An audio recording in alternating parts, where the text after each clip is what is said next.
Parmeira, com emoção. No dia 26 de agosto de 1914, a Sociedade Esportiva Palmeiras, à época Palestra Itália, foi fundada por um grupo de imigrantes italianos. Porém, teve que mudar o seu nome de Palestra Itália para Palmeiras em 1942, após ser perseguido pelo governo brasileiro. Escolheu Palmeiras em homenagem à Associação Atlética das Palmeiras, que já havia sido extinto em 1930, mas que tinha lhe ajudado na participação do seu primeiro campeonato oficial, o Campeonato Paulista, em 1916, uma homenagem a quem lhe ajudou. O Palmeiras, muito generoso, como sempre, em 1918, na gripe espanhola, transformou as suas instalações em um hospital para a atuação da Cruz Vermelha no combate à doença. O Palmeiras, sempre conhecido como muito generoso,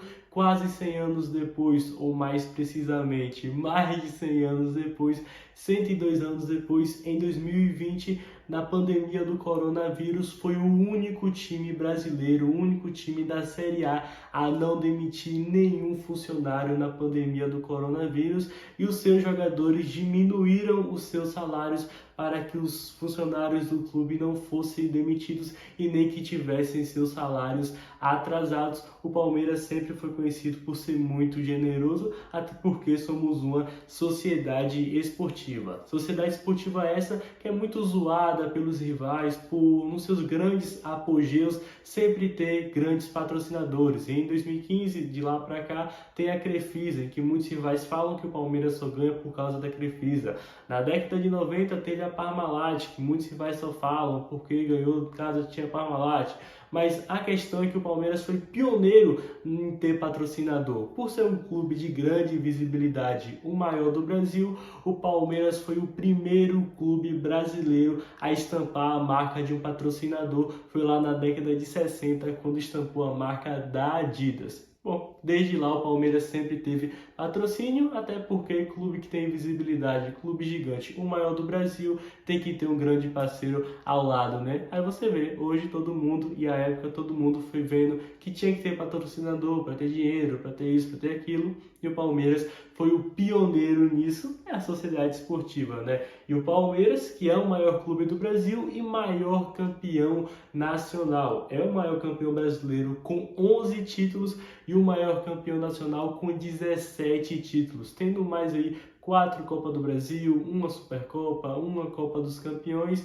É um gigante. Além de ser o clube com mais títulos brasileiros, maior campeão nacional, o Palmeiras é o clube mais tradicional da Libertadores da América. É o clube brasileiro com mais participações, mais de 20, com mais vitórias dentro e fora de casa, com mais vitórias no Brasil, com mais vitórias nos outros países, e é o clube com mais títulos, são 3, e caminha aí para o tetra da Libertadores, se Deus quiser. Ainda esse ano o Palmeiras detém vários outros recordes, como gols, como menos gols sofridos, entre outros, mas ficar listando todos os recordes do Palmeiras na Libertadores da América, daria um vídeo só disso. Então o Palmeiras é o clube mais tradicional brasileiro da Libertadores da América, que detém mais recordes. O Palmeiras também é o único clube brasileiro a conquistar uma Libertadores dentro do Maracanã.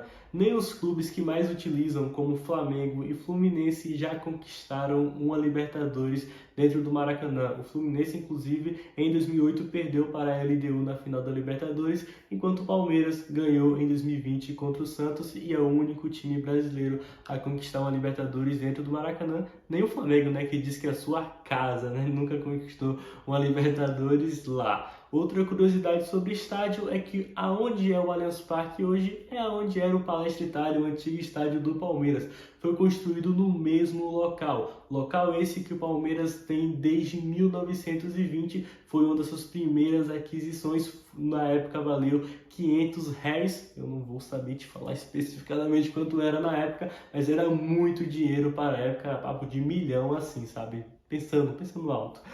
Outra curiosidade do Palmeiras é que o Palmeiras é o único clube brasileiro a representar a seleção brasileira Teve outros times que já teve vários convocados, 11 convocados, mas o único time a vestir a camisa da seleção brasileira, entre titulares, entre reservas, entre gandulas, entre o técnico Filpo Nunes, foi a Sociedade Esportiva Palmeiras, que representou a seleção em 1965 na inauguração do Mineirão, um 3-0 para o Palmeiras. Se tivesse colocado em 2014 contra a Alemanha, faria melhor, né? Não que o time do Palmeiras em 2014 era alguma coisa, né? Porque era muito ruim, mas Palmeiras, né? Palmeiras não tem jeito. E a relação do Palmeiras com a seleção brasileira continua, até porque o Palmeiras tem jogadores em todos os títulos de Copa do Mundo da seleção brasileira. 58, 62, 70, 94 e 2002 o Palmeiras sempre teve um jogador lá para representar a seleção brasileira nos títulos de Copa do Mundo. Eu te falei o porquê Palmeiras e o porquê porco, né? Muitas pessoas se perguntam, tem muitas versões sobre o porquê o Palmeiras se chama porco. A verdade é que desde a época de 60, desde a década de 60 até a de 80, os rivais sempre usaram o apelido porco para zoar o Palmeiras, como os palmeirenses utilizam gambá para falar do Corinthians, por exemplo. E desde a década de 60 até a década de 80 ficaram zoando o Palmeiras, falando sobre porco. E em 1986, em uma partida do Santos contra o Palmeiras, enquanto os santistas gritavam porco, porco, porco, zoando a torcida do Palmeiras, zoando o time do Palmeiras, os palmeirenses foram lá e começaram a cantar dá-lhe porco, para incentivar o clube, e assim o Palmeiras adotou o porco como o seu apelido, como o seu mascote. Falou porquê porco, porquê Palmeiras e o porquê pizza, né? Muita gente, você pode não ter ouvido, mas muita gente, quando vai falar mal da diretoria do Palmeiras, quando vai falar mal da Leila Pereira, por exemplo, fala que a Leila Pereira pagou pizza e tal, quando alguém não quer criticar a Leila Pereira, né? Quando alguém não quer criticar o Palmeiras,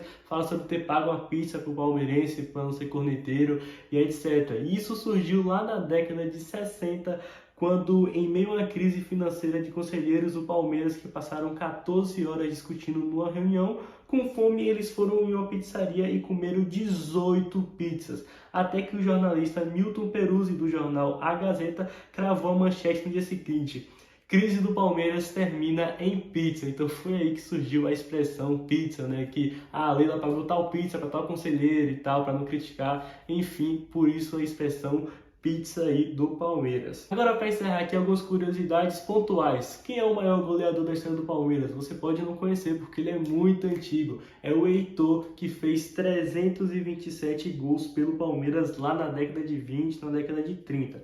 O jogador com mais jogos da história do Palmeiras é o Ademir da Guia, apelidado de O Divino, que tem 902 jogos pelo Palmeiras. E a maior goleada do Palmeiras em um jogo oficial foi no Campeonato Paulista de 1920 contra o Internacional de São Paulo, já extinto por 11-0. Tem outra goleada gigantesca, né? 8-0 no Corinthians, que o Palestra Itália, em 1933, deu no Corinthians, é a maior goleada do clássico do derby entre Palmeiras e Corinthians. Essas aqui foram algumas curiosidades da Sociedade Esportiva. Então deixe aqui embaixo nos comentários, para quem é inscrito no canal, se inscreva você também, ver outras curiosidades do Palmeiras que eu acabei não citando aqui. Eu agradeço muito a você que assistiu esse vídeo até aqui, e se você gostou, não esquece de se inscrever no canal e ativar o sininho das notificações, que aqui tem vídeo todos os dias. Compartilhe esse para chegar em mais pessoas. Muito obrigado a você que assistiu esse vídeo até aqui.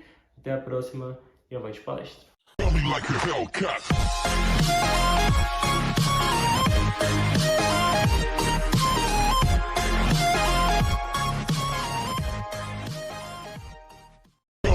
Hellcat.